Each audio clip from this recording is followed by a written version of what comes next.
Well, hello and welcome to the studios of Bedford Community Television. My name is Ray Chadwick. I'm your host today on this issue of Candidates Corner, and these are a series of shows that are done by Bedford Community Television to acquaint the voters of Bedford with the people and the issues that they will see on the ballot on November 6th. So today with us we have a 8-term representative from the town of Bedford, currently running for his 9th term, John Graham. John. Ray, how are you doing today? I'm doing great. How are you doing? I'm doing good. I think that I feel energized. I feel victory in the air for our party, which is the Republican Party, in case people didn't realize that. Didn't realize we'll that. We'll talk some more about that. We'll make sure they know. Yeah. So the voters of this town have invested in you, their trust, for 16 years so far. So far? So it seems to have been a good bet. Then why would anybody not do it again? Personally, I can't think of a reason. You're obviously. Not the guy to ask. I'm okay, not the guy to ask, but I think that I've done some good work for both the state and the town. I've spent all 16 years up there on the Public Works and Highways committee, which deals with all of the capital improvements through all of the state buildings, and as well as the highways and the funding. Right. And I know people are a little frustrated, shall we say, right now with 101 and what's going on, but in a year it's going to be something we've done. Been talking about doing for a long time. My first term in 2001, excuse me, we began the planning for it, and it's coming to fruition now. As the money became available and the plans got approved by all the environmental impacts and all the rest. Yeah, it's fascinating. I was on the Highway Commission that started that, and it's intriguing to me the number of new rules and regulations that go along with highway construction since the time when 101 was originally built. Most people don't know that there are now regulations and responsibilities on water runoff and this and that. And when you widen a road, not only do you have to deal with those issues for the widened part, you have to also bring the existing road up to the same thing. Drives cost, drives a whole bunch of things. Oh, it does, and that's what drove the cost and has lengthened the length of time that on not just 101, but the widening of I-93 from up. It like 4 times as expensive as we first thought when we were trying to fund it in 2002. Yeah. Well, that's one of the issues. But, if you let time go by. I'm not saying that the environmental impacts are something that we should totally do away with, because we all have to live here and our children and grandchildren have to live here. Yeah, I don't think people occasionally accuse Republicans of caring not about the environment. That's a canard. It's not true. What I do think we focus on is a balance between, regulations, benefits, and costs, because ultimately to fix everything is not possible. No.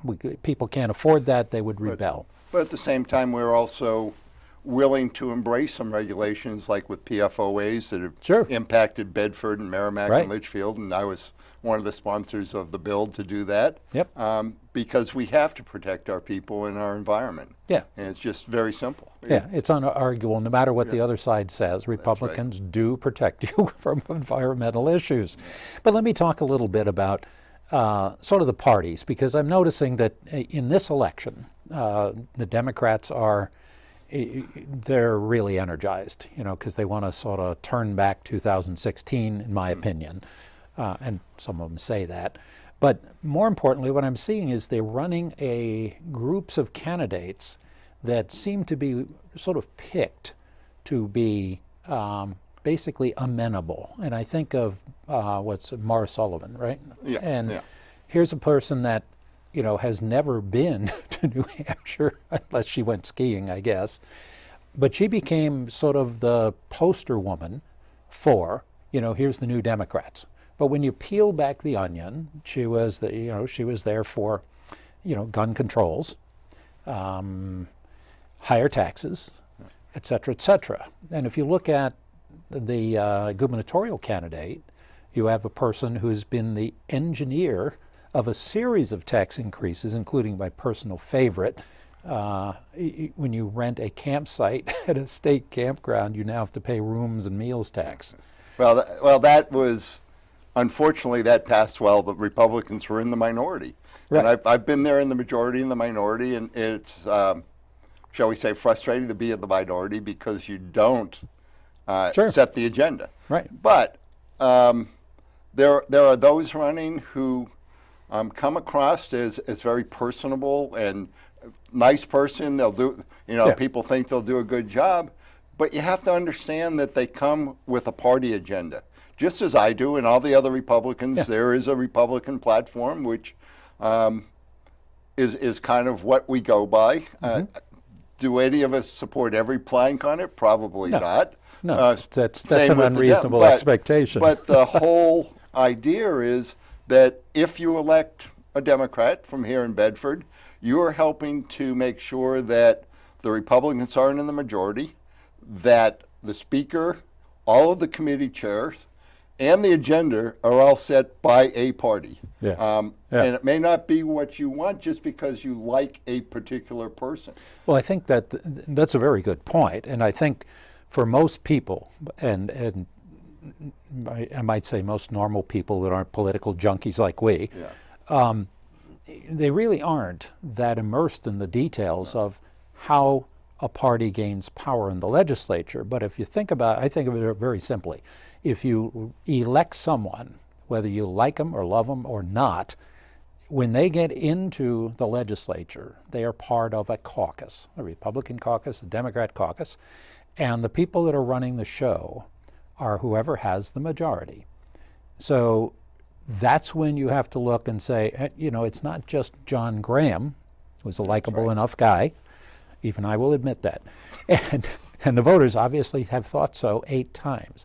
But you're also electing a person. When you elect him, he could be the one that gives a majority to his party. And if you give it to the Republicans, you will get more of pretty much what we have today, a booming economy, a low unemployment rate, money given back to the towns for roads, for school security, because that's what Republicans have done. And that's what we did this last term as the economy improved and our revenues exceeded some of our modest expectations for growth, not wildly divergent from reality, shall we say, Right. Which has happened in the past when we were in the minority. But when the money came in and we had the $100 million in the rainy day fund, which we think was sufficient to have, and there was excess, let's give it back to the taxpayers. And there's no easy way just to hand money to the taxpayers. Right. So what we elected to do, and myself working with the Speaker and the Senate President, was one of the overriding concerns is transportation in this state and infrastructure overall. So let's put the money back into roads and bridges, and it was the tune of several $1 million that has been sent back. Bedford alone, just in a direct grant to the town, was almost $500,000, Right. which went to additional work and equipment for roads that we wouldn't have been able to purchase without raising taxes somehow. So I'm watching some of our Democrat colleagues are campaigning on we need property tax relief, which I presume means they want to lower the property taxes, which all pay for various things. So the question comes, if you're going to lower them, where's the money going to come from? Whereas you guys already have a track record of putting money back to the towns to allow a property tax relief. And I will point out to most people, as they look at property taxes, all of that, about 97% of it, is driven by schools, which we vote for on a ballot, town meeting, which last year there were less than 50 voters who came out to approve a $30 million budget at the town. Those two things are 97% of the property tax. If the state were to try to take over that, what control do you give to the state to do that? Which is the other side of it. Some of the worst examples are like Texas, where the Texas school board picks the curriculum, picks the school board, textbooks and the rest, because they're paying for stuff. Right. I think that our system is better. We have Local control is always With better. local control is local That was control. the original idea behind this Yeah. whole enterprise called the United States. And so, and the only way to raise the kinds of money that people are talking about are either a sales or income tax, more likely an income tax, which I just pledged that have not and will not vote for either one of those. It's just not the New Hampshire I know, the New Hampshire I've grown to love. So. Well, I think it was intriguing to me. I saw a survey the other day, and it listed the states on average median income. And New Hampshire, interestingly enough, was number 6 out of the 50 states. It was also the one with the lowest unemployment rate, second lowest unemployment rate, and interestingly enough, the lowest poverty rate. So when people talk about these various things, and Republicans accused of talking we care about the economy and this and that, the economy and the amount of money that people have in their pocket to spend, as opposed to being taken from them for government to spend, is a direct driver of a whole series of benefits. Lower unemployment, more job growth, higher wages, because right now in this state people are competing for workers. That they are. Yeah. And that Good for feeds workers. into what Governor Sununu is trying to do to bring more businesses into the state so that the 100,000 or so people every day who cross into Massachusetts to work will stay here and work in New Hampshire. Right. And Exactly. not have to pay Massachusetts income tax. Because they do. That would be good. So that's kind of where we're headed with, businesses are growing. Our own Dean Kamen with his new advanced Army. I forget the acronym, but it's Army. The whole regenerative tissue. Yeah, that's fascinating. It's fascinating, and we did work with him to provide a short-term tax break while he gets it up and running, as far as business taxes, and that will go away as it grows, and hopefully we will be the center of that kind of industry in the future. So I give a lot of credit to the governor and his staff and the legislature working with them, the Republican legislature working with them, to make sure that all of these things happen. Yeah. I think it's important, I keep coming back to this, that people look beyond the candidates and start considering the parties. Because the last time Democrats were in control, and I'll just bridge out and say last time they were controlling Washington, they nationalized automobile companies, they nationalized student loans, they nationalized health care, and my personal favorite, school lunches. When Republicans are in charge, they'll do things like reduce the amount of money government takes from you, things like that, improve your freedoms, etc. So I keep coming back to the same thing. Look beyond the candidate to who they are, because your vote for this, let's say, Democrat, could be the vote that makes them your representative, and them becoming a representative could give them the majority, and now you have all that comes with that. And I think that this is not the time to change. That most people learned in their civics class, but tend to forget is all of the state budget starts in the House, the New Hampshire House. That's right. So if the other party if the Democrats are in charge, the budget will look radically different than what a Republican budget would The look money that you guys put in the budget, if I remember correctly, that has come back to Bedford for roads in Bedford, come back to Bedford for improvements in school security. If I've got it right, I don't think any of the Democrats voted for those things. They voted against it. Am I right? I would have to check, but very few, if any, any. and it would have been a couple over in the larger cities where they were going to get a lot more money and they couldn't go home and say, I turned down the money. But, but it was a result of the budget, and the biggest chunk was when we passed the budget in 2017, and no Democrats supported the budget in the House. And then the work with the Senate to get it done was not done on bipartisan basis either. Exactly right. Yeah. Exactly right. But that's understandable because the parties are different. They have different priorities, and that's part of what you were just saying about who do you elect and what does it mean Yeah. to the overall state of the state. And the other thing I think is important to the voters who want to move beyond the public face of, let's say, Morris Sullivan, or some of our local candidates, go back into what have they really advocated for? What are they on Facebook going for? Banning guns, et cetera, et cetera. And there's a variety of interesting things there. You avoid that stuff, you stick Republican. Republicans occasionally are criticized that they aren't quite as conservative as some people want. True. But the fact of the matter is, they get elected because they represent best the broad electorate. And I think it's obvious if you look at the national economy, if you look at it here, they care about people having jobs, income, wage growth, etc. And one of the biggest things that businesses especially look for is consistency across bienniums. We do a 2-year budget and tax policy and all the rest every 2 years. And that's a good point. I is. hadn't really thought of that. Yeah. But where do you want to invest?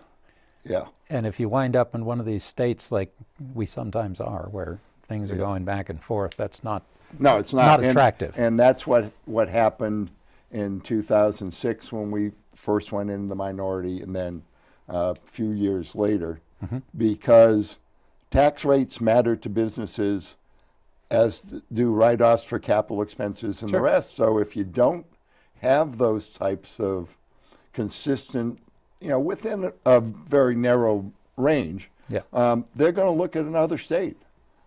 Because we really don't offer a lot of tax incentives like North Carolina or Mississippi or somebody else does, to here's $10 million to come. Well, I think there's a sort of antipathy to buying people in.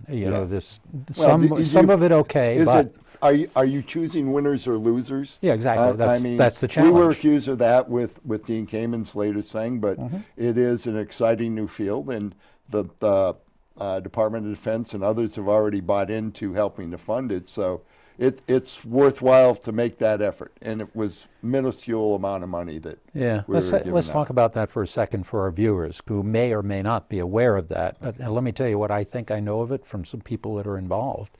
This is an attempt to actually grow human organs from genetic materials, much in the same way that people can make, plastic models using a printer device. I got it right? And you've got it right. And they're going to start with primarily flesh for severe burns and the rest. We all know that those are very painful and very disfiguring. So they're trying to do that first. But the ultimate goal is, John, you need a new heart, and we'll take some of your DNA and grow you one. Yeah. Years and years in the future, obviously, but this grew out of basically concern for people who are injured on the battlefield. That's right, and that's why DoD is investing the money, because those types of injuries are truly life altering. Even if you are mobile and still have all your faculties, if your face is burned off or whatever it may be. Yeah. Right. So. Well, I think it's only appropriate, if you look at the sacrifice that people have made going into battle and being maimed, it certainly is right and proper that but the bigger we make picture those investments. Is to have it starting up in Manchester. And exactly. That's the biggest thing. They could have gone to Silicon Valley. They could have gone to Raleigh-Durham area with their research triangle, but they're doing it here. And they're attracting scientists and technicians and helpers of all stripes to work there in the mill yard in Manchester. Yeah. I think that's exciting, and I'm glad that Governor Sununu was able to pull that together and get them here. Yeah. There's another interesting thing going on, and I'll just touch on it. But there's been a Supreme Court decision called the Wayfair decision. Are you familiar with that? And I'll tell you what I think it is. And this is a Supreme Court decision came out of a company in South Dakota that sued the state of South Dakota because South Dakota laws were such that businesses cited in South Dakota could not try to collect tax from people in other states they might sell products to. Yeah. And the Supreme Court said, but of course they can. So now what this is creating is the obligation that other states can be coming after New Hampshire companies for money that their residents should have been paying. Yeah. I got it right? You've got it right. It's up until that recent decision, in order to collect the sales tax for whatever taxing entity you were living in, you actually had to have a physical presence, a building or office or something.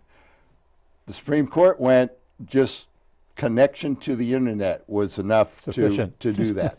And the biggest thing is a lot of states are wringing their hands going, oh good, we're going to get money from the 5 states that don't charge the sales tax, forgetting that their own small businesses are also caught up in this problem. And there's close to 10,000 different taxing agencies, sales tax agencies within the United States. Right. States, counties, cities, boroughs, depending on where you live. And for a small chocolate shop or something in New Hampshire, to be able to keep up with that, they're probably going to get out of the internet business and probably go out of business. Right, exactly. And exactly. so we tried to reach a compromise within the legislature at a special session. We were not successful, and I'm hoping that Congress is beginning to look at it as well. Yeah. It's hard for me to leave much hope in that because, as you say, there are 5 states that don't have sales taxes. And that, of course, means that there's 45 who do.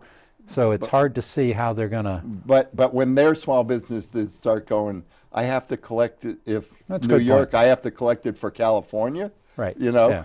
Yeah. So why do I need to do that? So the worst part of that is not the 10,000 just jurisdictions that can come in and say, I want my cut. It's that each of them have these sort of strange regulations as to what's taxed and at what rate.